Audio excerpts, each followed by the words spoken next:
네, 안녕하세요. 주식은 역시 끼리끼리세의 끼리십니다. 안녕하세요, 여러분들. 자, 오늘 증시는 조금 힘이 없는 모습이지만 그래도 하루 쉬고 또 갈 수 있겠죠. 오늘 뉴스는 어떤 게 있는지 확인해보도록 하겠습니다. 첫 번째, 갑자기 또 유가가 오르는 이유. 바로 이것 때문에 오늘 증시가 나쁜 흐름을 나타내고 있죠. 그렇다면 갑자기 또 유가가 왜 이렇게 오르는지 확인해보도록 하겠습니다. 그리고 두 번째, 결국 사료가 뛰고 난 다음에 그리고 육류가 올랐는데 그렇다면 음식료는 언제 오를지 확인해보도록 하겠습니다. 다음으로 세 번째입니다. 삼성전자 블록딜 소식이 나왔습니다. 이게 과연 악재수일지 확인해보도록 하고요. 그리고 마지막으로 2차전지 관련주인 이 주식 이제는 저평가 국면까지 내려왔다고 합니다. 한번 어떤 겹인지 확인해보고 끝내보도록 할게요. 매일매일 주를 위한 경제뉴스 10분 정리. 오늘은 22년 3월 24일 목요일입니다. 같이 공부하시죠. 렛츠 기릿!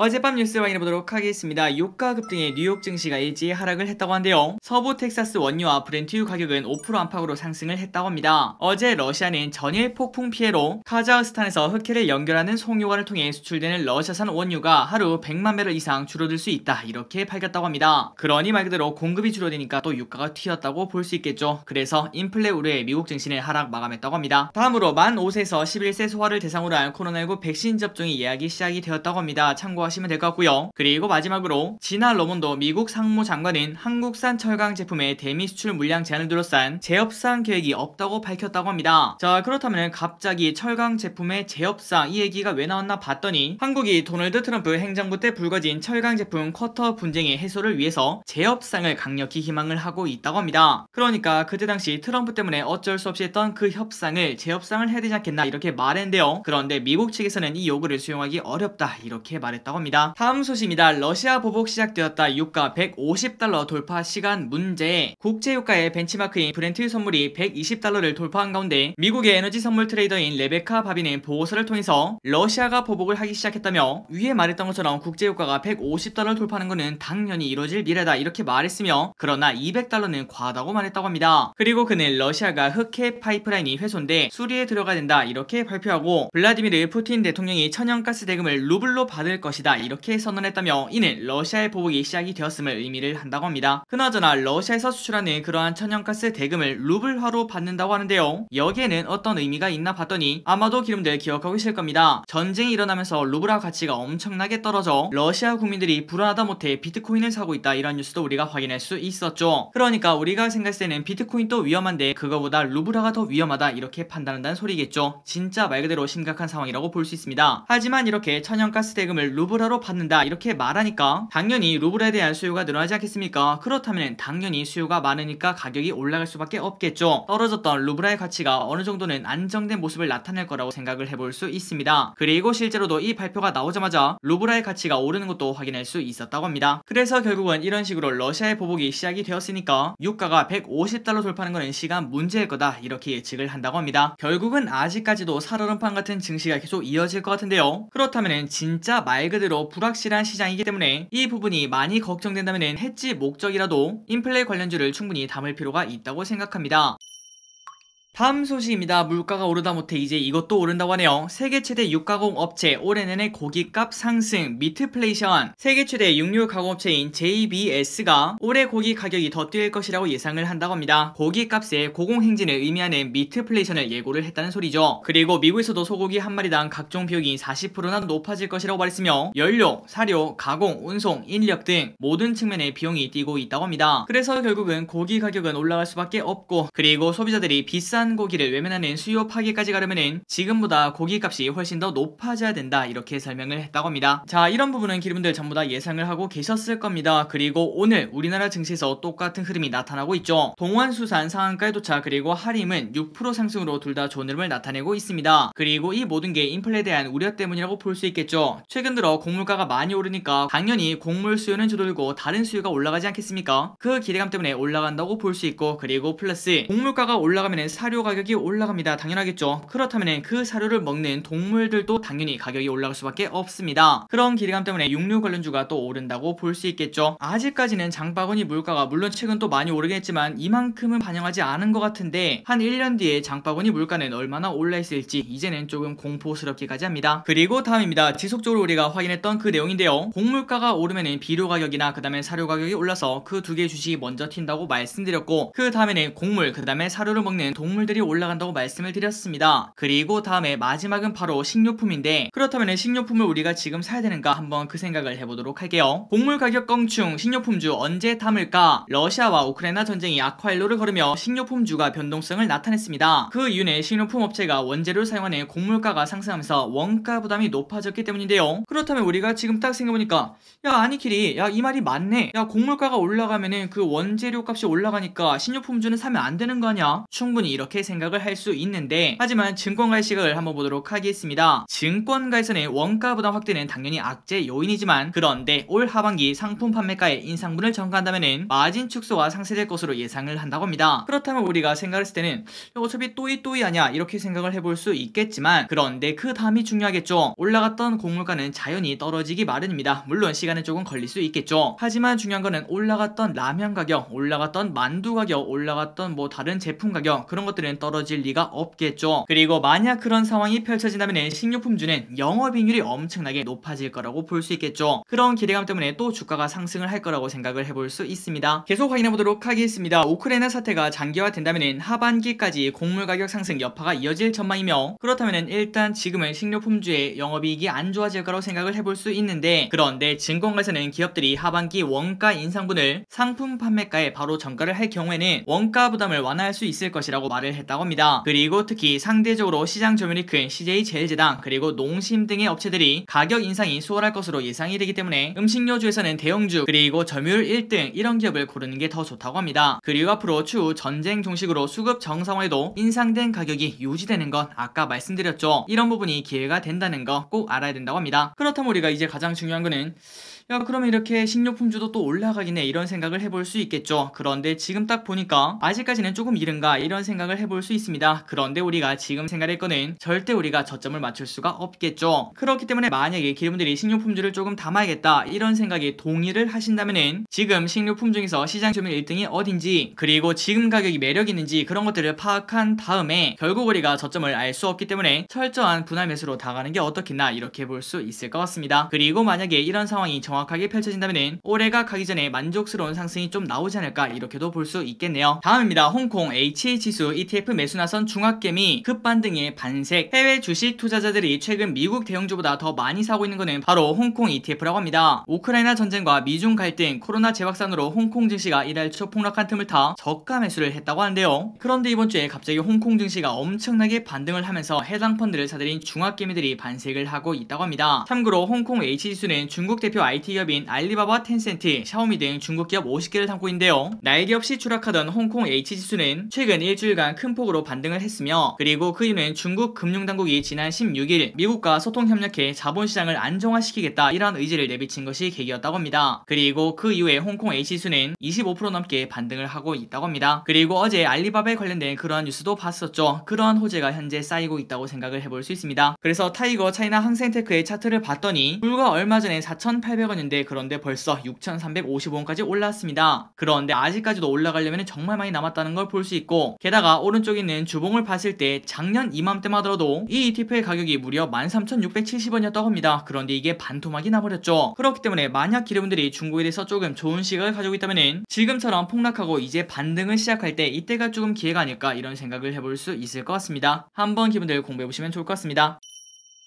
다음입니다. 노랑풍선 관리 종목 편입에 두 자릿수 대 하락. 자, 여행 관련주죠. 노랑풍선이 관리 종목 편입으로 두 자릿수 대 하락세를 현재 보이고 있다고 합니다. 그렇다면 관리 종목에 들어간 이유가 뭔가 봤더니 바로 매출액 30억 미만이라고 한대요. 참고로 노랑풍선의 지난해 별도 기준 매출액은 25억 원을 기록해서 30억이 채 안 된다고 합니다. 그래서 결국은 관리 종목에 편입이 되었고 주가는 폭락을 하고 있다고 볼 수 있겠죠. 그런데 노랑풍선 관계자는 이렇게 말했습니다. 해외여행 제한 및 최대 14일간의 해외 입국자 자가 격리에 대한 정부의 행정명령을 충실히 이행해 오면서 사실상 영업이 불가능했던 것 이렇게 설명을 했다고 합니다. 그러니 세상이 나를 너무나 억까했으며 이제 앞으로 정부의 이런 행정명령이 풀린다면은 그때부터는 제대로 된 실적을 낼 수 있을 거다 이러한 해석을 해볼 수 있을 것 같습니다. 어쨌든 이 뉴스를 가져온 이유가 뭘까요? 맞습니다. 적자 기업 플러스 그 다음에 실적이 안 지키는 기업들은 매우 위험하다 이런 거를 알려드린 건데요. 자, 여기 보시면은 노랑풍선 오늘 밑에서 쭉 올라오고 있지만 그런데 아직까지도 마이너스 11%인 걸 우리가 체크할 수 있습니다. 그러니 아무리 리오프닝이 좋다라고 말해도 이런 식으로 급락을 한번 해버리면은 아무런 의미가 없다고 볼 수 있겠죠. 그러니 여러분들 항상 테마에 관련된 그런 기업들을 매수할 때도 이왕이면은 조금 덜 먹더라도 실적 있는 걸 사자 이렇게 말씀드리고 싶습니다. 그리고 만약에 야 누가 봐도 얘가 대장인데 이런 생각이 든다면은 감당할 수 있는 금액까지 그 정도만 투자하는 것도 하나의 방법이라고 볼 수 있겠죠. 그러니 여러분들 항상 잊지 마시기 바랍니다. 적자 기업은 절대 사지 말자. 다음 소식입니다. 삼성전자 1.3조 블록딜 여파 약보합 출발. 투자은행 업계에 따르면 KB국민은행은 전날 삼성전자 주식 1994만 1860주 지분 0.34%를 기관 투자자를 대상으로 블록딜을 실시를 했다고 밝혔습니다. 그리고 주당 매각가는 68,800원으로 약 1조 3천억 정도 규모로 전해졌다고 합니다. 그렇다면 이 물량이 어디서 나왔나 봤더니 바로 여기죠. 앞서 9월 홍라이 전 리움 미술 관장이 삼성전자 지분 0.33%에 대해서 KB은행과 주식 매각을 위한 신탁 계약을 체결한 바 있어 이 주식이 매매된 것으로 현재 해석을 하고 있다고 합니다. 그리고 참고로 지난 20일 이부진 호텔신라 사장과 이서연 삼성복지재단 이사장은 각각 삼성 SDS를 블록한 바 있었는데 이때 블록딜한 이유도 상속재 재원 마련을 위한 대량 지분 매각으로 관측이 된다고 합니다. 그리고 삼성전자도 똑같은 이유에서라고 볼 수 있겠죠. 그런데 전문가들은 여기서 한 가지 더 말한대요. 추가적인 매도 가능성에도 현재 주목을 하고 있습니다. 그렇다면 그 근거가 뭔가 봤더니 바로 유족이 내야 되는 상속세가 무려 12조 원이 넘기 때문이라고 하는데 이 중에 주식 상속세만 해도 11조 원에 달할 정도로 엄청나게 많은 금액을 마련해야 되기 때문에 아마도 추가적인 블록딜이 조금 나올 수 있지 않겠나 이렇게 볼 수 있다고 합니다. 어쨌든 오늘 삼성전자에서 블록딜이 나왔다 이런 소식이 나왔는데 그런데 이거는 삼성전자가 안 좋아서 이렇게 판 게 아니겠죠. 어떻게 보면 조금은 어쩔 수 없이 이렇게 팔았다고 볼 수 있고 그리고 주당 매각가도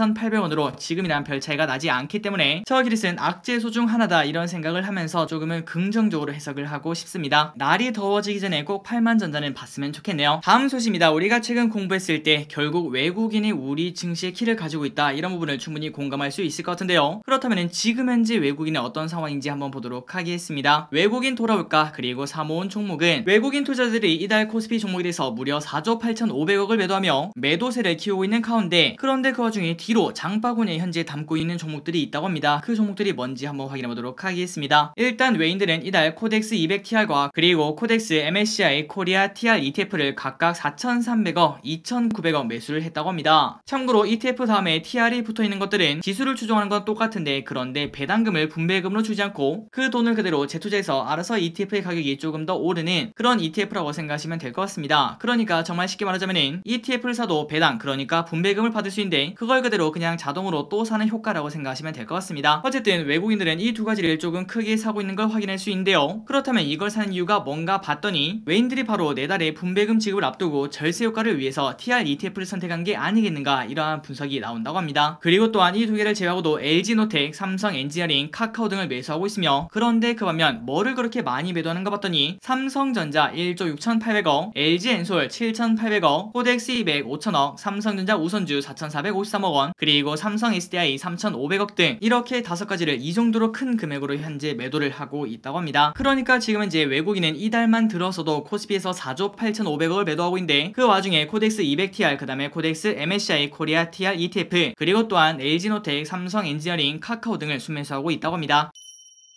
다음 소식입니다. 러시아산 유연탄 가격 폭등, 내달부터 시멘트 대란 가능성. 자, 전부 다 오른다는 소식밖에 없네요. 전쟁으로 촉발된 유연탄 수급난이 건설업계에 타격을 입힐 수 있다. 이러한 경고음이 높은 상황이라고 합니다. 시멘트, 레미콘 업계 그리고 대형 건설사들은 아직은 무리 없이 충격을 흡수하고 있으나 한국으로 들어오는 유연탄의 70%를 차지하는 러시아산의 공급이 계속 어려워진다면 다음 달부터는 파장이 불가피할 전망이라고 합니다. 자, 무슨 러시아는 이렇게 많은 것들을 계속 수출을 하고 있었을까요? 진짜 땅덩이가 넓긴 넓고 자원도 많나 봅니다. 올해 첫 주 유연탄 가격은 138달러에서 이달 2주차에 343달러까지 치솟았으며 대체 수단인 호주산 유연탄도 현재 가격이 288달러까지 올라갔다고 합니다. 그래서 결국은 유연탄을 직수입해 시멘트로 만드는 시멘트 업계 공급 대란은 다음 달부터 본격화될 예정이라고 한데요. 시멘트를 받아 레미콘, 아스콘 등으로 가공해 공급하는 레미콘 업계도 다음 달부터 주중 물량 출하가 어려워질 예정이라 시름이 현재 깊다고 합니다. 특히 레미콘 업체들은 가격 인상이 취약한데 지난 10월 가격 인상을 합의하고 그리고 올해 2월 시멘트 가격 18% 인상을 통보받고 현재 협상 중이라고 합니다. 그렇다면 우리가 여기까지 봤을 때 시멘트 관련주 또 한번 공부를 해봐야겠구나 이런 생각을 해볼 수 있을 것 같고요. 그런데 그 반대로 그 시멘트를 사용하는 건설사는 조금 힘들 수도 있겠다 이런 생각도 충분히 해볼 수 있겠네요. 그런데 그 와중에 대형 건설사는 당장 자재난이 코앞으로 다가오진 않았으나 레미콘 등 공급 계약을 미리 대항으로 체결을 한 바 있어 현장 공사 지연 등의 사태는 현재 벌어지고 있지 않다고 합니다. 그런데 중요한 것은 비용 증가에 더 민감한 중소 건설사들은 앞으로 상당한 타격이 조금 우려되는 상황이라고 볼 수 있다고 합니다. 다음 소식입니다. LG유플러스 진짜 큰 기업이죠. 이런 기업에서도 직원이 수십억 원 횡령 후 잠적을 했다고 합니다. 그리고 경찰 신고 검토를 하고 있다고 하네요. 자, LG유플에서 고객사와 계약 업무를 맡은 팀장급 직원이 관련 매출 수십억 원을 빼돌린 것으로 뒤늦게 파악이 되었다고 합니다. 그리고 현재 해당 직원은 당연히 연락 두절이라고 볼 수 있겠죠. 그리고 회사는 사실 확인 후 피해 상황과 사건 경위를 조사 중인데 조사를 통해 진상 파악이 되는 대로 경찰 신고 등도 검토를 하고 있다고 합니다. 그리고 LG유플러스 관계자는 영업 중 내부적으로 문제가 있었던 것으로 보인다며 자세한 상황은 아직 확인되지 않았고 추가 조사가 아직은 필요하다 이렇게 말했으며 그리고 조사 결과에 따라 적법한 조치를 취할 예정이라고 덧붙였다고 합니다. 그런데 정말 다행히도 LG유플 오늘 장 초반에는 살짝 빠지다가 지금은 양전한 걸로 확인되더라고요. 또다시 죄 없는 주주분들이 다칠 수 있었는데 이런 부분은 다행이라고 볼 수 있습니다. 다음입니다. 이거는 좀 중요하다고 생각합니다. 9월 아이폰 14 고사양 윤곽 국내 부품 수혜주는 올 가을 출시될 애플 아이폰 14의 사양 윤곽이 드러나며 국내 부품 수혜주의 관심이 현재 모아지고 있다고 합니다. 그래서 KB증권은 관련 최선호 종목으로 LG노텍과 그 다음에 BH를 제시를 했다고 합니다. 참고로 이 두 개는 지속적으로 좋다 이런 리포트가 계속 나오는 기업이죠. 자, 올해 하반기에 출시될 아이폰 14 프로는 바이오닉 칩을 탑재할 예정으로 디스플레이와 카메라 성능이 아이폰 13 대비 큰 폭으로 개선되며 한국 부품업체의 초기 주문량이 아이폰 13이랑 비교할 때 약 20% 증가할 것으로 추정을 한다고 합니다. 그리고 이런 와중에 삼성 핸드폰은 조금 노이즈가 있었죠. 그렇기 때문에 조금 더 수급이 몰리지 않겠나 이렇게 볼 수 있을 것 같은데요. 이에 KB증권은 하반기 안드로이드 진영 스마트폰의 뚜렷한 변화를 찾기 어렵고 향후 중국을 포함한 의미 있는 수요 개선세도 불투명하기 때문에 아이폰 14는 아이폰 13에 이어 흥행 가능성이 클 것으로 보여진다고 합니다. 그리고 10년 만에 최대 점유율을 기대한다 이렇게 밝혔다고 하네요. 그래서 관련 최선호주로 LG노텍 그 다음에 BH를 제시를 했다고 합니다. 자, 이 부분은 저끼리 또 상당히 동의를 하고 있습니다. 충분히 기분들 공부할 필요가 있다고 생각해요. LG노텍 그 다음에 BH 한번 공부해보시기 바랍니다.